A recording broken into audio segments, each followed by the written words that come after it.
Shabdphule bye Sujata. कथा, काव्य आणि नाट्यमय मनोरंजन ऑडिओ स्वरूपात.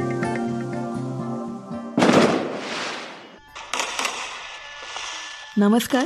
शब्दफुलेच्या 99व्या भागात मी सुजाता आपलं मनापासून स्वागत करते.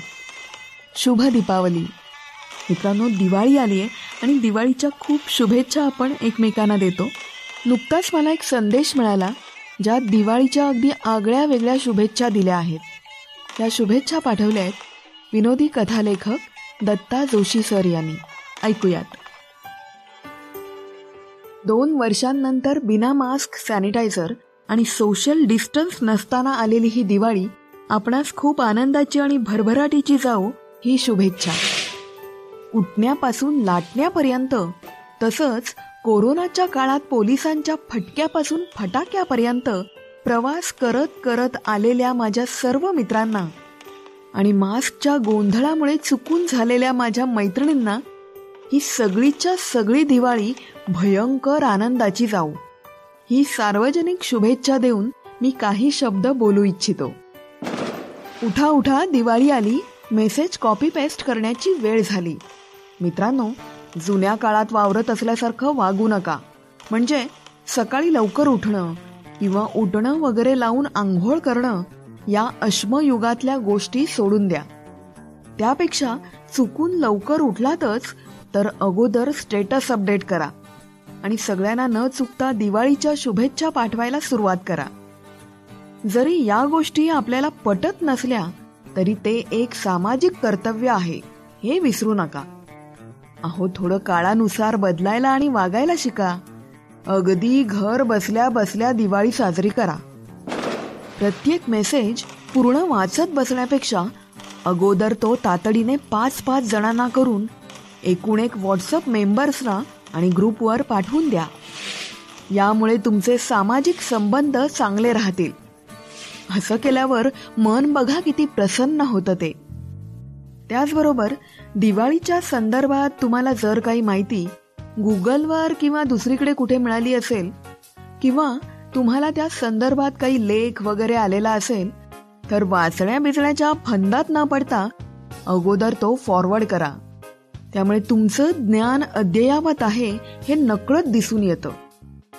आपल्या असलेल्या किंवा नसलेल्या ज्ञानाचं प्रदर्शन करायला अजिबात विसरू नका. शेवटी दिवाळी हा सण आपल्याला समाज जागृती करण्यासाठी मिळालेली एक संधी आहे. ज्ञानाचे दिवे लावायला विसरू नका. हे ज्ञानदानाचे कार्य समोरच्याला काहीच माहिती नाही असे समजून करावे. याचे पुण्य अपार आहे.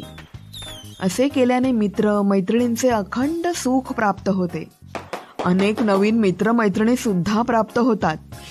कित्येक गैरसमज दूर होतात आणि लग्नापर्यंतचे आयुष्य सुखाचे होते.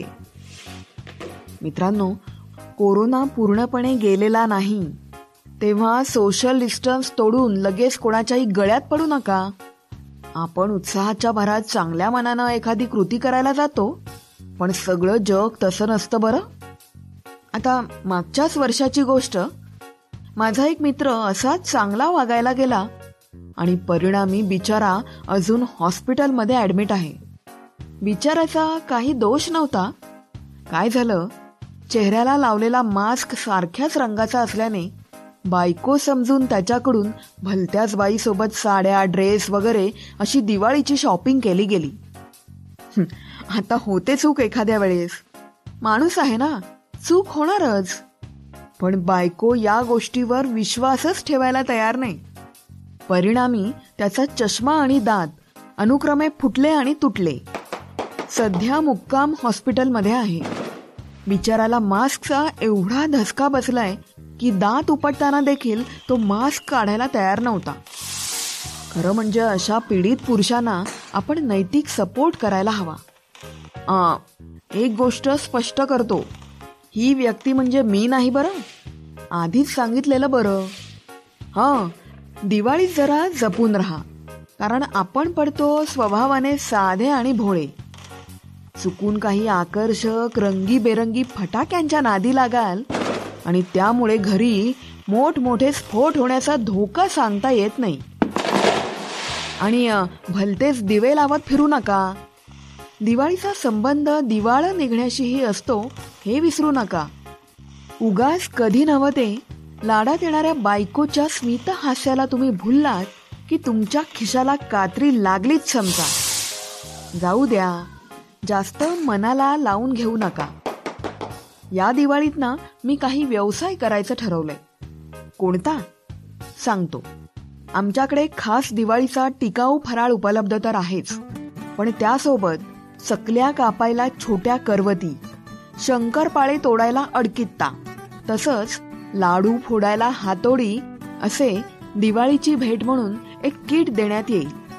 जो जास्त सामानाची ऑर्डर देईल त्याला दाताची कवडी मोफत आणि वरतून संपूर्ण कुटुंबाकरिता डेंटिस्टचं एक कुपन भेट म्हणून दिलं जाईल. ही ऑफर मर्यादित आहे. प्रथम येणार त्याला प्रथम सेवा मिळणार या तत्वावर. अचानक मला एका दिवाळीची आठवण झाली आणि लाजल्यासारखं झालं हो.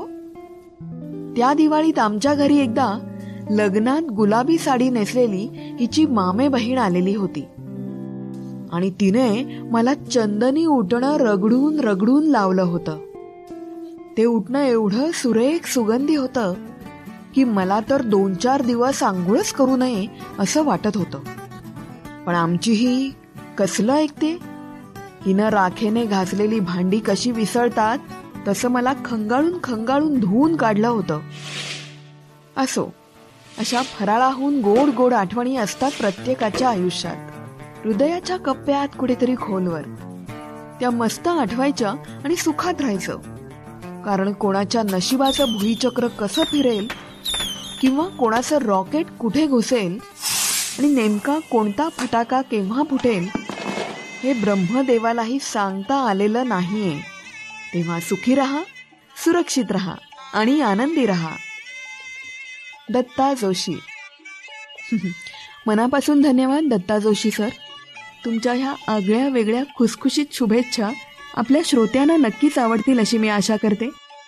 दत्ता जोशी यांचं पिंकू मावशीचं लग्न हे पुस्तक नुकतंच प्रकाशित झालंय आणि विशेष गोष्ट म्हणजे या पुस्तकाच्या विक्रीतून जो फायदा मिळणार आहे तो ते सहगामी फाउंडेशन पुणे ह्या NGOला देणार आहेत.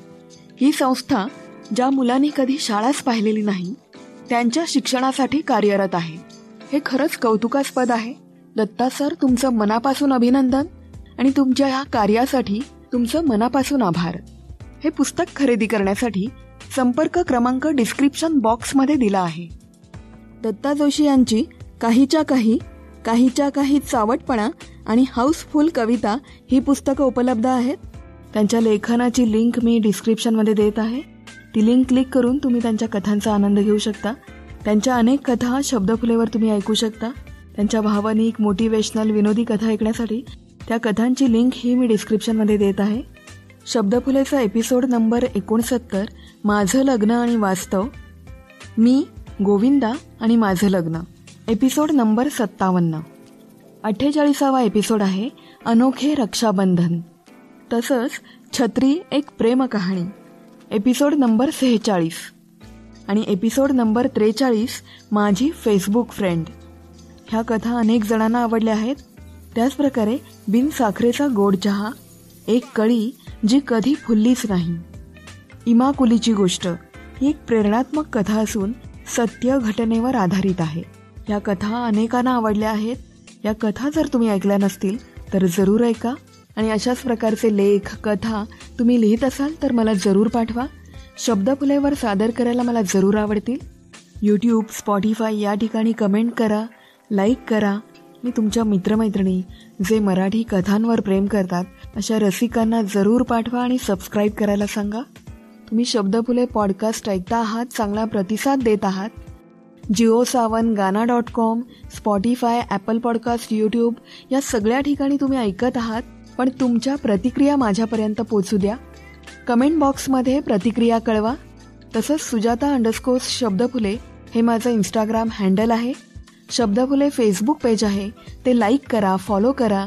तिथे मला DM करून कळवा. या सगळ्या लिंक्स मी खाली डिस्क्रिप्शन बॉक्समध्ये दिल्या आहेत. तुमच्या आवडत्या कोणत्याही म्युझिक प्लॅटफॉर्मवर शब्दफुले हा पॉडकास्ट फॉलो करा स्पॉटिफाय, ॲपल पॉडकास्ट या ठिकाणी 5 स्टार रेटिंग्स देऊन मला प्रोत्साहन द्या. तर अशा या हलक्या फुलक्या खुसखुशीत शुभेच्छांबरोबर मी सुजाता आपला तात्पुरता निरोप घेते. पुन्हा भेटू एका नव्या कथेसह. Stay blessed, stay blessed. Thank you. धन्यवाद.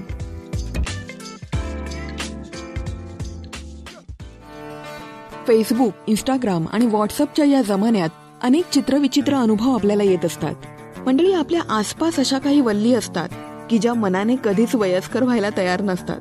एका अर्थी हे अगदी सकारात्मक आहे, पण त्यांच्या अतिउत्साहामुळे ते काहीतरी गफलत करतात आणि त्यांची ही धडपड अगदी केविलवाणी होऊन जाते. अशाच एका तरुण तुर्काच्या अंगाशी आलेली गफलत, असाच एक किस्सा आपण ऐकणार आहोत. एपिसोड नंबर 43, माझी फेसबुक फ्रेंड.